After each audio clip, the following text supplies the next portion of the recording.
Honored guests, ladies and gentlemen, good evening and welcome to the American College of Greece.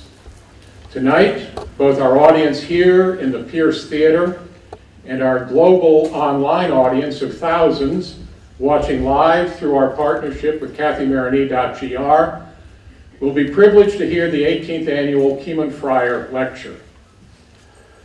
Mark Mazower's lecture tonight is entitled A New Age of Extremes. Perhaps no, it's a question mark. A New Age of Extremes. Historical reflections on the politics of the present crisis. In the light of Eric Hobsbawm's idea of an age of extremes, he will explore the current situation in Greece. One question that almost immediately arises is political. What do we mean today by the word extremes? And from whose perspective are we to analyze it? In particular, what is the connection between the idea of an age of extremes and various theories of totalitarianism and liberalism? I would like to invite Mark Mazower to take his place at the podium. I'm certain that in his lecture he will elucidate all the above questions and offer us some explanations of the phenomena under discussion. I feel honored and privileged that I have had the opportunity to welcome him to the American College of Greece as an old friend, academic, and fellow Athenian. Ladies and gentlemen, Professor Mark Mazower.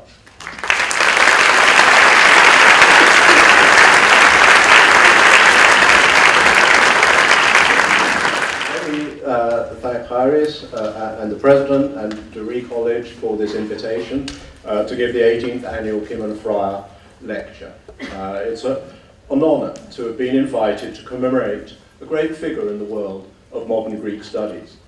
This evening, I want to explore the idea of an age of extremes, a phrase coined, so far as I know, by the late Eric Hobsbawm.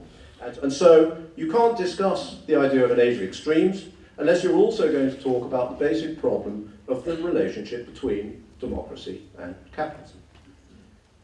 And let us recollect too how difficult it was, especially in Europe, to restore the prestige of democracy after the nadir of the 1930s. First of all, it required a world war and the comprehensive defeat of Nazism and fascism, thanks to the combined forces of the Red Army and American industrial power. And then, equally importantly, it meant a complete rethink by Europe's politicians of what democracy needed to encompass. And that meant rethinking capitalism and the balance between national autonomy in economic matters and international connectivity. The current crisis, above all the crisis of the Eurozone, and it's revived the old problem of democracy's relationship with capitalism.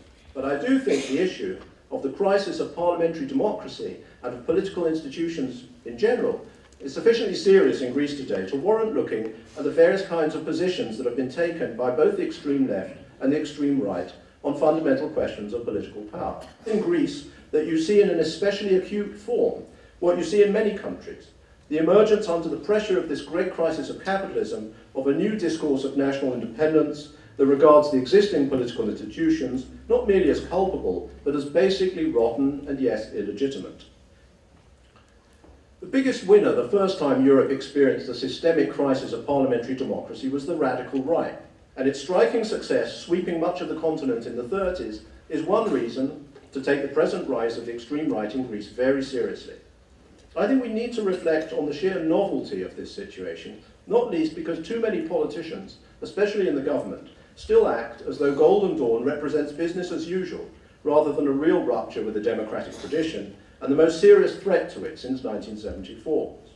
I think the much closer ideological affinity is between Golden Dawn and German National Socialism, an extreme right-wing movement that always remained ideologically ambiguous about the state. But there are other more important echoes of the ideology of Nazism too. First and most obviously, there's blood, race, and biology. The Greek state has given few signs until now that it recognises the gravity of this situation, or that it understands the implications of a movement whose violence is not merely theoretical or rhetorical, but enacted on the streets. The extreme left, as such, is an electoral irrelevance, and no real challenge to the existing institutions. Of course, a fringe of that left has taken up arms and violence, as Faris mentioned, ever since the fall of the junta. Groups like November the 17th never really believed in the metapolitefsi at all. Greece to them had remained under foreign occupation, indeed for some of them ever since 41. The Americans had taken over, but the oppression of capitalism continued. And yet, did November the 17th, for all its success in remaining undetected, for all the popular toleration of it, must be said, ever really constitute a threat to the metapolitevsi? It seems to me the only serious answer is no. For Golden Dawn, the past is something to be repudiated if it's to prosper electorally. As we saw, denying any connection with the past is something it goes to great lengths to do. For the left, on the other hand, its connections with history are to be upheld at all costs, even when they're actually misleading. And so here's the challenge for the left. Given the powerful grip of the world of Marx's on revolutionary thought which has shaped it, can it realign rhetoric and reality? Can it bring itself to explicitly embrace the institutions of parliamentary democracy? And can it do so, above all now, in the most unforgiving circumstances, when the institutions of parliamentary democracy have been so discredited by all the stories of the past months and years, by endless corruption, and of course by the policy of austerity itself? The most unforgiving circumstances, but also the most necessary, given that the country faces the deepest institutional crisis it's known for decades. Let me end by saying that it seems to me that one of the deepest features of the crisis has been to engender a widespread feeling of powerlessness and a desire amongst all sorts of people to do something, to do anything, to assert their own sovereignty in a world which is reducing them to ciphers. One can only sympathise with this sense of wanting to become an actor, a sense which I see stretching right across the political spectrum. And yet the prerequisite, surely, for knowing how to act is knowing how and what to think about the situation we face. And this is maybe where history can help, not least because history is so much on people's minds and tongues right now. In this lecture, I've tried to suggest one way how. Thinking with history need not mean thinking oneself back into the past, as though emancipating yourself from the present can be achieved by replaying the past with a new ending, happy ending this time. Thinking with history can also mean thinking about what's changed and what remains, about how to emancipate yourself from history, and about the categories that can confine. We're in an old situation, and we're in an entirely new situation, and both are true. And a lot of work lies ahead before we can figure a way out. Thank you very much.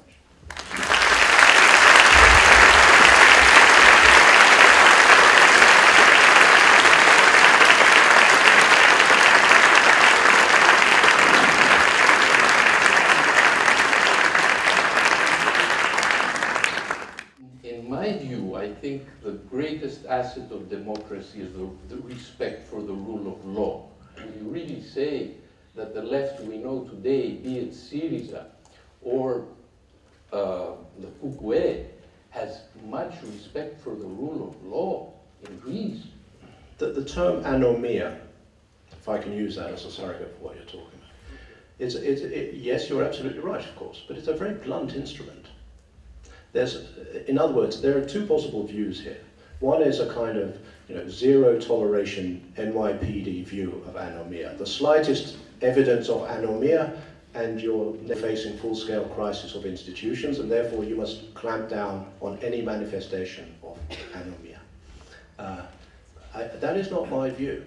The difference that I'm talking about, I think, is first of all, those things have gone on for a long time, and they have not challenged the basic existence of a parliamentary democracy in Greece. Some person here from the internet. Could you comment on the rise of the Golden Dawn, even in the form of official chapters, in Greek communities in cities abroad, such New York, Montreal, and soon in Chicago and Toronto? How can you explain the contradiction that Greek immigrants in foreign countries support an anti-immigration party in Greece? Well,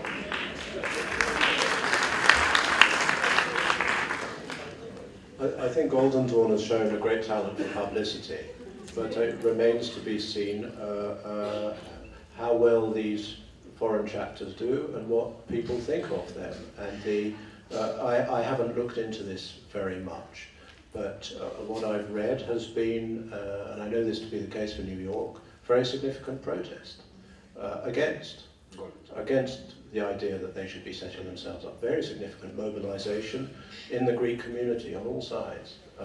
They've now set up in Nuremberg. There have been protests there too. That's how things have been reported that I've read. Well, I would like to thank Professor Mazower for his inspiring lecture and his answers to your questions and for you for being here. Thank you so much.